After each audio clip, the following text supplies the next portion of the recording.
বাঙালি পৃথিবীর যে প্রান্তেই যাক না কেন, বাঙালি খাবার খুঁজবে না তা কখনো হয়? হ্যাঁ, আমরা যখন এখানে আসি আমাদের ক্ষেত্রেও সেটা কিন্তু ব্যতিক্রম ঘটেনি। আমাকে অনেকেই ভিডিওতে জিজ্ঞেস করেছো কিংবা মেসেজ করে জিজ্ঞেস করেছো যে আমি এখানে আসার পর থেকে কী ধরনের খাবার খেতে বেশি অভ্যস্ত। এই ভিডিওটা তাদের জন্য। অ্যাকচুয়ালিতে আমি বাঙালি মেয়ে, আমি ভীষণ রকমের ফুডি, আর আমার খাবার খেতে ভীষণ ভালো লাগে। কিন্তু এখানে একটা জিনিস ভাবতে হবে, সেটা হচ্ছে এটা বাঙালি খাবার সব মার্কেটে কিন্তু অ্যাভেলেবেল পাওয়া যায় না।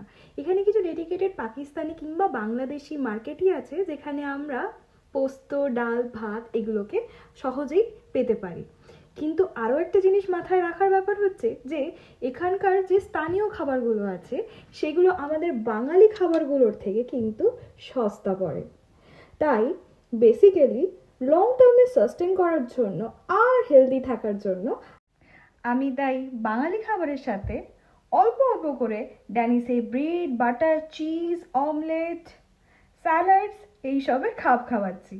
তোমরা আমাকে বলো তোমাদের কোন খাবার বা কোন বাঙালি খাবার সব থেকে প্রিয়।